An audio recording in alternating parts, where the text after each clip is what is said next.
Un tema recurrente es la toxoplasmosis y embarazo. Como sabemos, la infección por toxoplasma es una infección producida por las excretas del gato o por aguas contaminadas o por alimentos mal procesados. Existe una seroconversión, la gran mayoría de la población tiene una inmunoglobulina G positiva para el toxoplasma, ha sido expuesto a este parásito. No existe una infección específica para saber cuáles son los síntomas cuando tú adquieres la primera infección de toxoplasmosis, ni en las embarazadas ni en las no embarazadas. La pregunta es, ¿qué pasa si la mujer adquiere la infección del toxoplasma durante el embarazo? Y vamos a mirar aquí varios aspectos. Primero, lo ideal siempre es tener una inmunoglobulina para saber si la paciente ya tiene inmunidad natural antes de quedar embarazada.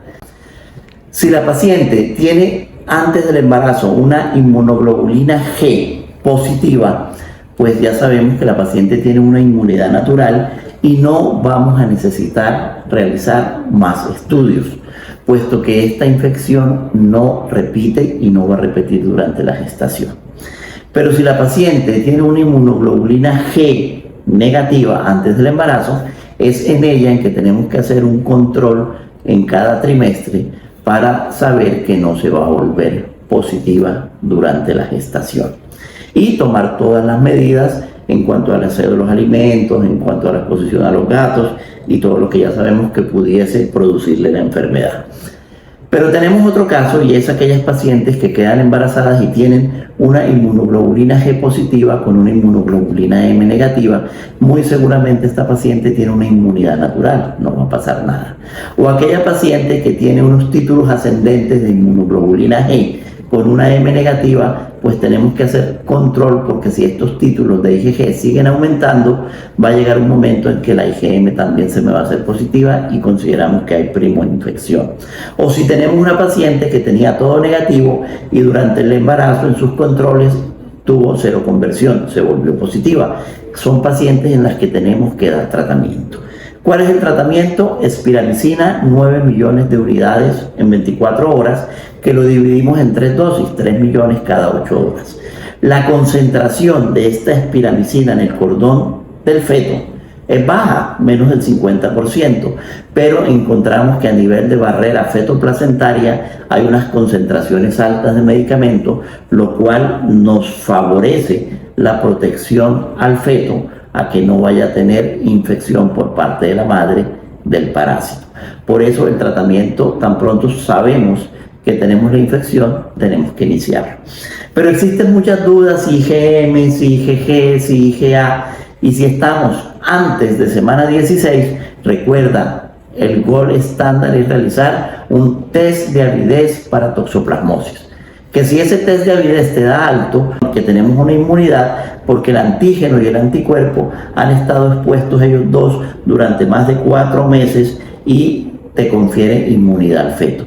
Pero si ese test de avidez es bajo, muy probablemente la infección ocurrió en los últimos 3 meses, y si tú tomas la muestra antes de la semana 16 y te da una avidez baja, la infección podemos considerarla que ocurrió en el embarazo.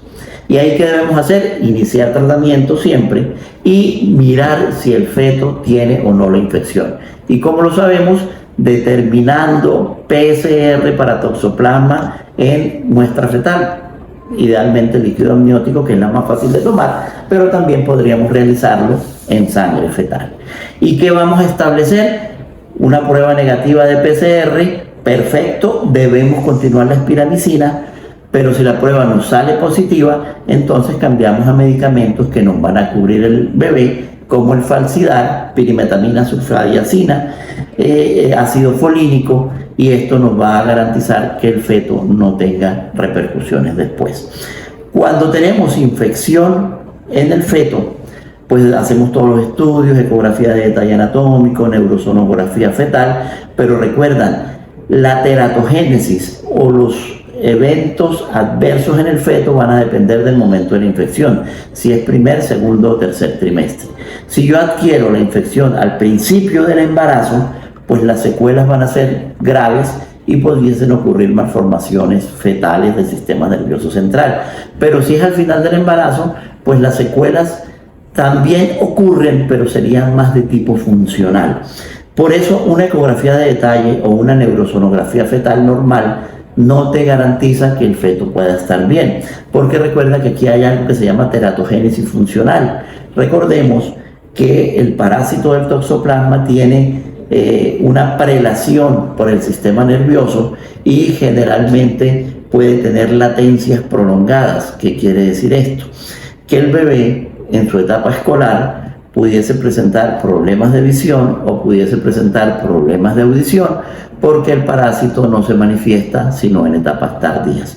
Por eso es importante el seguimiento del recién nacido, el tratamiento del recién nacido y estar seguro que no vamos a tener una teratogénesis funcional temprana, o sea, cuando todavía tenemos un neonato, o vamos a tener una teratogénesis funcional tardía, cuando el niño entra al colegio, que es que la profesora se va a dar cuenta que tiene problemas de audición o problemas de ceguera. Entonces es bien importante poder establecer eso y poder establecer el diagnóstico oportuno para el tratamiento oportuno.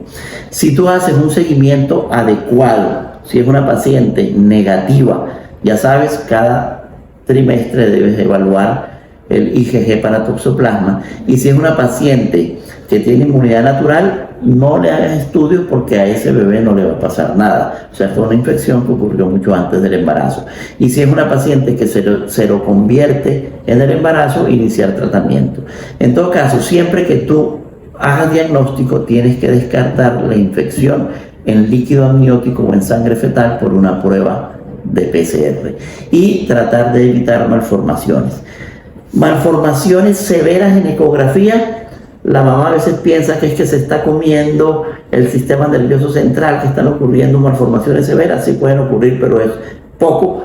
Es más el seguimiento para evitar la teratogénesis funcional, o sea, que el bebé no vaya a tener un mal pronóstico en su desarrollo o en su etapa escolar.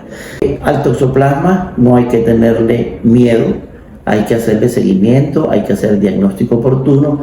No tienes que abandonar el gato si tienes un gato casero.